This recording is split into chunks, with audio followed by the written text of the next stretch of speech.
Yo, what's going on YouTube? It's your boy Marked by Limos back with another haircut tutorial video. This one will be on a flame design with a diagonal fade. It was just a creative haircut. There's no rules to it. So let's get right into it. So right here I begin combing my client's hair, because if the comb can't get through the hair, how are your guards gonna get through the hair? So make sure you comb it thoroughly and make sure the comb's getting through easily.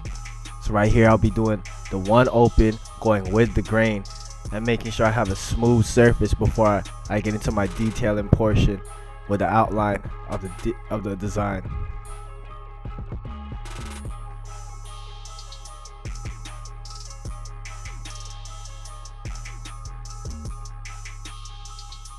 So here I'm looking at the phone because I kind of mimic whatever the phone has, and I just put it on the canvas, which happens to be my client's scalp.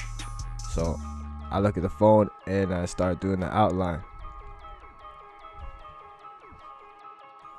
So right here I didn't really like how the line was coming in already, so I decided to go one against the grain and cut it shorter. And clearly, look now, it's so much easier for me to put the line in. So sometimes you gotta play with the hair, see what works and see how the hair reacts. So that's what I did. So when I'm doing my designs, I like to sketch in the line work, so I have a script to follow, because usually when you try to put the line in and make it sharp each time, the canvas doesn't turn out the way you want it to. Even when you're putting in parts, I sketch in the parts of the line and then I go in and detail it instead of detailing the part throughout the haircut. For me, that comes out a lot easier for me.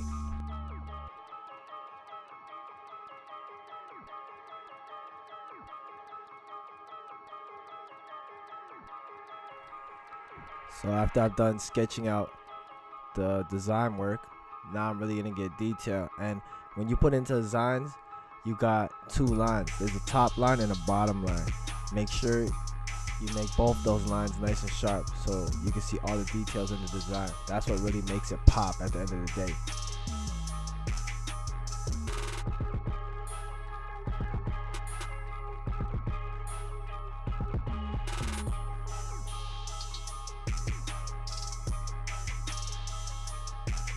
So I'm just tracing the sketch out. That's all I'm doing. Tracing the sketch out and making it sharper and more detailed. Even accentuating more curves. Sometimes when you accentuate more curves and make the lines a little bigger, it'll give it more pop. But you gotta choose to know when and where to do that.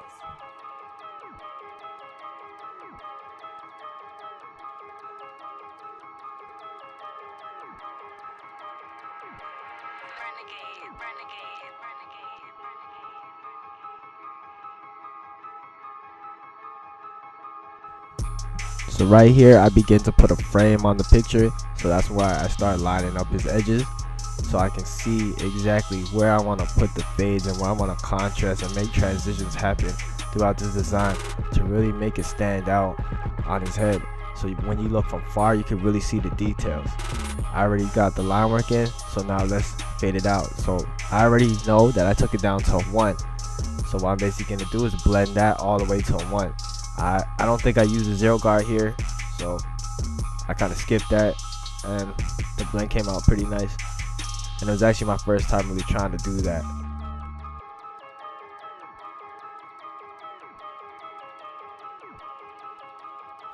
So basically the way I'm blending in this flame from the bottom is I outlined it, and that was basically my ball part, and then after that I'm going in and playing with the lever with some trigger play, just making sure it blends in nice and smooth. So sometimes you gotta go up higher and make it accentuate the fade as well in this design.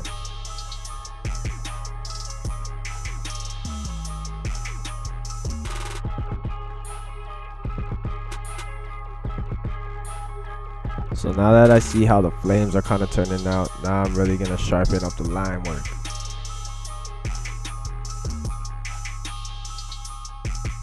Just making sure to go over it and over it and make sure this line is sharp.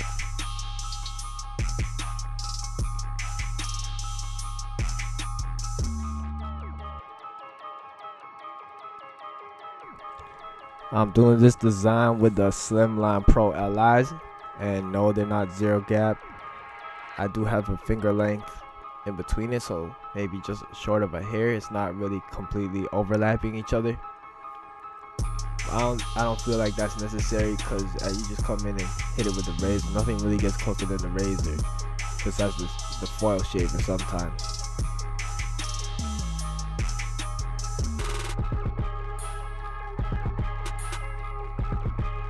So right here I'm setting in my guidelines to fade the upper portion of the haircut above the flames to really give it the nice contrast now.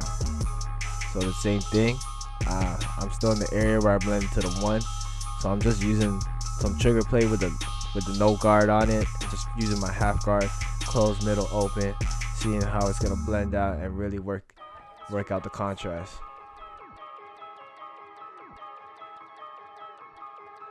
And when you're working in these tight areas, as you can see, I'm just really using my corners, really just working the corners of my blade. Because if you would have to put the whole blade on this haircut, man, you would really ruin the whole design. And I might have to restart or think of something else to do, because it wouldn't come out the way you want it to. So when you work in tight areas, always use your corners. Your corners is your best friend when you're doing some really good detail work.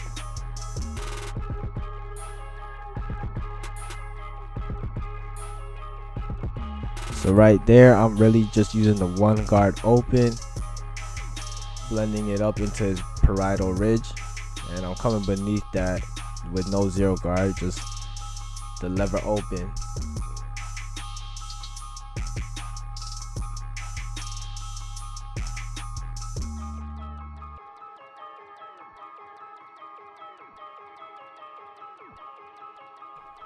So as you can see, you can blend in the lever open into the 1 guard close.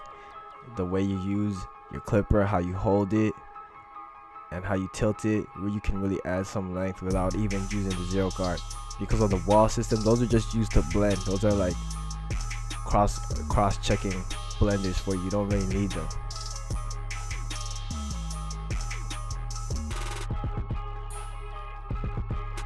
So to take off the rest of the bulk around his parietal ridge, I'm just using the 2 guard close and going up right off the ridge, not into his haircuts, because as you can see, he does have twists in his hair, and you don't want to cut those off, man.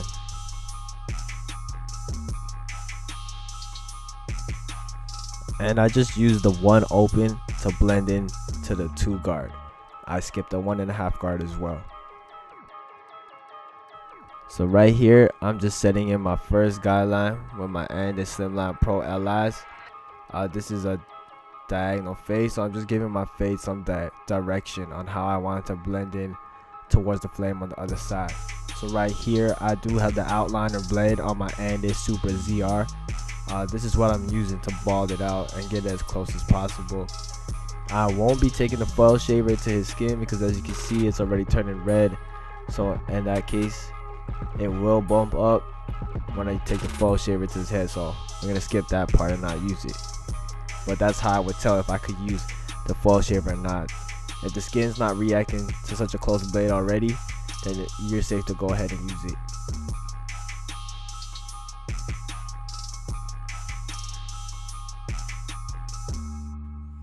So right now, I will be having the lever open with no guard. This will be my second guideline towards the transition I'm trying to make into the flame design.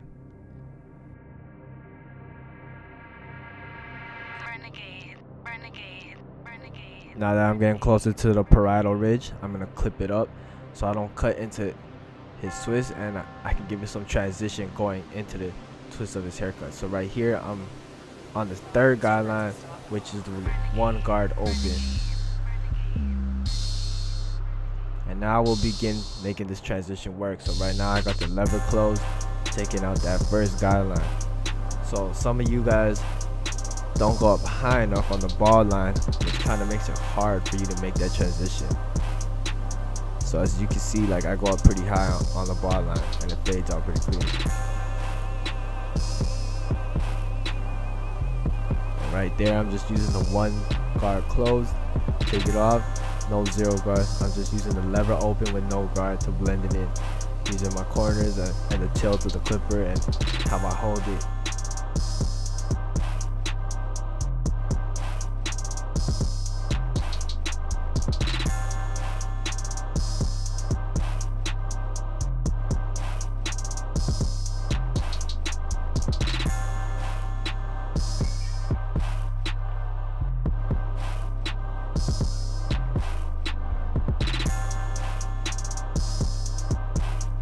So sometimes the skin moves a lot when you're trying to fade, so what I do to make it a nice flat surface is I stretch the scalp a little bit, which gives me a closer cut and a smoother surface to cut on, which makes it easier to blend for me as well.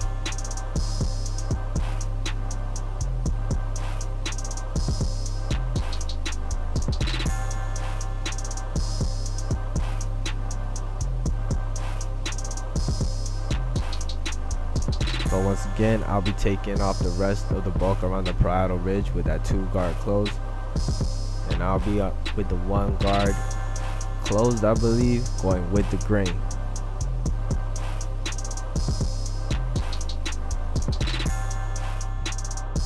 And to blend into the 2 guard, I'm just using the 1 guard open.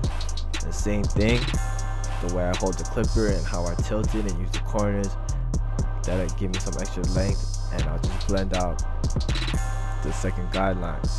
So in this haircut, I've skipped the 0 guard and the 1.5 guard, and that just speeds up my time drastically. So I believe I'm coming off the ridge with a number 3 guard on his parietal ridge, not going into the haircut again, coming off it so we could give it a nice blend. And right there, I'll just be using the 1 guard open, I believe, blending in the rest.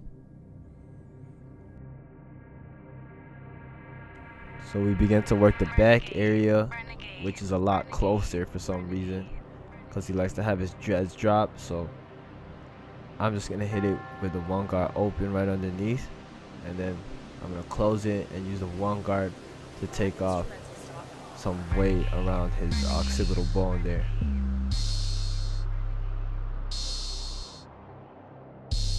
So right here, I'm gonna be using the lever open to create the second guideline of the haircut. And then after that, I'll be blending in the ball line into the lever open. I just do that using some trigger play. So once again, close it, middle, open, until it blends out. Especially we're doing kind of a different fade. The fade's on the diagonal, so certain parts might be darker than the others, so you really gotta work it out. And right there, I'm just going with a 1 guard open and 1 guard closed. Now you got the lever open, I'll be taking out that dark line.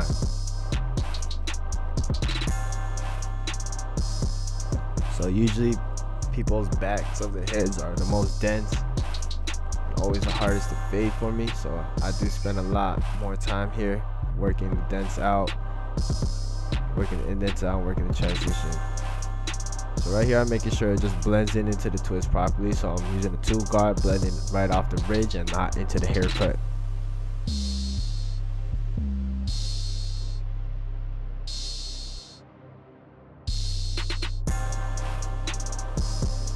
So I'm doing the same thing, adding some final touches, using 2 guard, coming right off the ridge, trying to take out some dark shadows I see. I'm really trying to work out this blend now. I'm really detailing the blend now. So how I detail the blends is I just usually backtrack my steps. So right here, I'm adding a frame on it, seeing how the fade looks with it. I'm giving him this nice lineup. We kept the edge dark a little bit, so it looks like a nice transition when you look straight at him. Leaving the edges darker accentuates the fade a lot too, and his lineup. So right here, I begin to prep the front hairline. I clip all his twists back, and I brush down his hair. And now I'll be smoothing out his little baby hairs with the 1 guard closed, just so that when I hit it with the liner, it's gonna come out really crispy. And he has a lower side on the left side, so that's why I started on the left side. So it's a lot easier for me to connect it from the left to the middle, from the middle to the right. Man, I hope you guys got that and wasn't too confused. So I start on the left and make sure it connects to the middle, and then from the middle I make sure it connects to the right, and after that I'll cross check it again. And now I'll be double checking his edge up, making his corners nice and sharp. So how I do that is I just tap until I see a line before I stamp it in, and then after I'll stamp it in. That's why you see me pushing the line in and then going on top of it. So right here I put a little shave gel into the design, and now I'll begin to do my razor work with a 245 razor. Shout out to 245 squad. And when you're doing razor work, always make sure the area you're shaving is a flat surface. So right here I'm giving it a nice stretch, just so it's flat enough for the blade to really just dig in and cut out the hair. So I am using the super exposed blade on the 245 triple cartridge razor. I just believe it gives me a lot of detail because I can actually see where the blade is between the lines. So the contrast from the hair to the blade is very easy for me to nitpick and put my design in. Man, I'm sorry there's a lot of shoulder in this video. It's just a tough angle for me. But I hope you guys get the idea of what I'm doing throughout this haircut. You can see it in some parts and some parts you can't. You know, I've been working out a little bit lately, you know, trying to get back in the gym, trying to do the damn thing this year.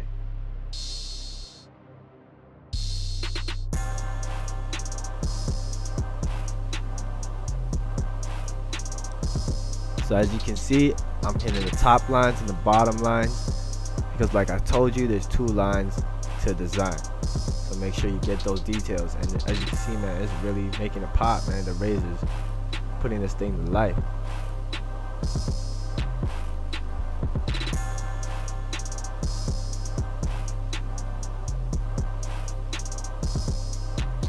As you can see, I'm doing some razor work and brushing.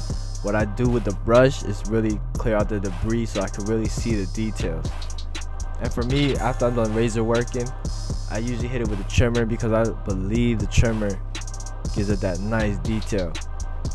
So right here, I'm putting on a shave gel again, spread it nice and evenly, and I'll begin to razor work, making this lineup really pop out now throughout the design.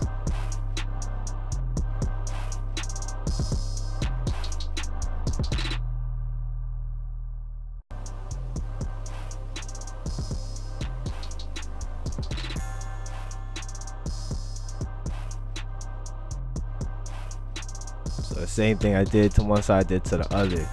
And this is the final look, guys. Let me know what you think.